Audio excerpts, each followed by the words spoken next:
Alrighty, we have finally caught up to where we should be. So, July 16th, which was yesterday. Yeah! Alright, now I don't feel so bad that we're so far behind. Yesterday, we arrived in Sucre. So we left reasonably early, 9 o'clock, from Potosi to arrive here. So this is actually Sucre. The room you are seeing is our hotel room here. This is the capital of Bolivia. The official capital of Bolivia, not the La Paz capital of Bolivia. Yeah. there's, I guess, a little bit of a story there, which you can look up on Wikipedia.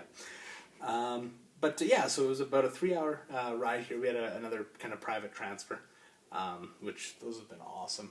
It's nice kind of having your own bus. You don't have to worry about things wandering off if you fall asleep.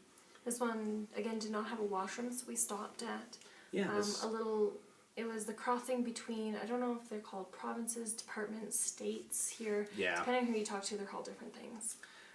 So we stopped there, and there was this really cool, I guess it's got to be like a colonial bridge. They're built like castles. There's a castle on either side and a bridge running between it. And it's definitely not for car traffic. You could almost imagine like archers on the top and pots of boiling oil, and it's very, very defendable across this huge river, or what would be a huge river if there was any rain. So that was kind of cool. Yeah. There was also some kids that had kind of pulled over with their parents on the side of the road and were having a picnic, so got to fail at talking to them. Yeah, and there we arrived at Sucre about 12:30. Yeah. Went out for it was a 4-course meal. You got salad, soup, some really good like a lemon chicken. Oh, so good. And then flan with actual attempted maple syrup, which was nice actually. I'm glad they tried. Better than the cheese and honey that we've tried before. Oh, it was so much better than the gross cheese and honey. So this was a good meal. So we enjoyed that, and then we headed down. We walked around the corner because we were told that there was a little chocolate place. Yeah, our tour guide, or the person who coordinates everything through G Adventures, was saying that there's a really good chocolate shop just around the corner. So we went down there to go have some chocolate. One of the people in our group ordered one of everything. And this is we're like cheap. kids in a candy shop. It was like, oh my gosh, chocolate! It's ludicrous. They have quinoa chocolate and just all these ridiculous marshmallow kinds. flavor. Like the marshmallow inside of a chocolate with like a nut on top is kind of their specialty. Yeah. So we had some chocolate, and then on the door it said, for tours. Call. Yeah, if you want to do a tour of our factory, give us a call. And so our little tour guide lady, Joanna, called the factory, and they were able to get us in right away. So we hopped in some cabs and headed down to tour this, it's Para Tea, which it means for you, chocolate factory. For you. And yes. It was chocolate for me. So when we get there, we watched a little video, got to eat a whole bunch of samples, watched some ladies working with the chocolate, and they do, I think it's about 50% of it is by hand, and then a little bit, they have like vibrating machines and stuff like that, so. Yeah, it was really neat. Yeah, it was really kind of cool. They said about, they don't discriminate, but about 85% of the workers at this place are females. And I wonder why. I work there. They get dental and health plans. Yeah, they actually have really good coverage. For Bolivia, that's pretty phenomenal. It's better than some places in the U.S.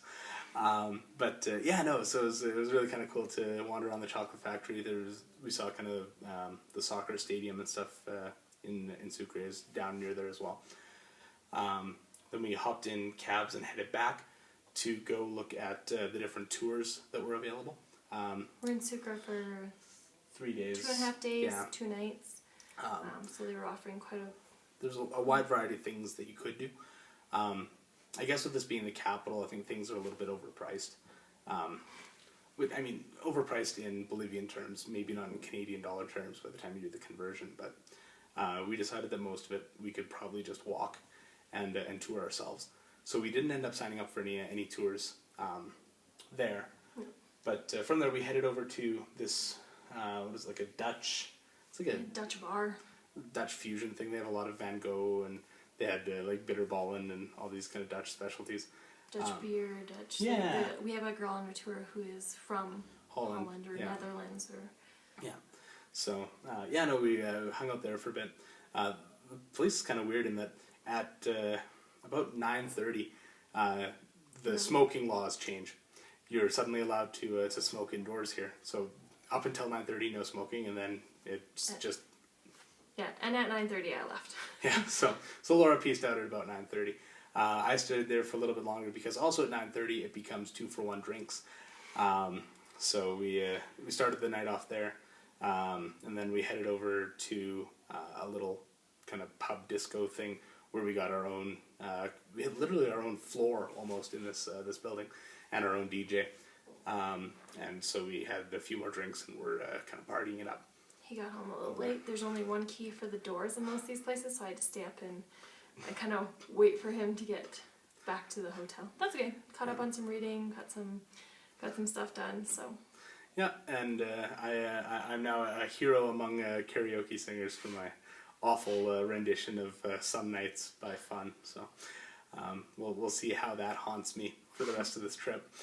But yeah, no, it was a good day, a good night. We're safely in Sucre, and the next the plan for the 17th was to wander the city. So at some point here we'll shoot that one, and then we'll be all the way caught up. See you in a bit. Bye.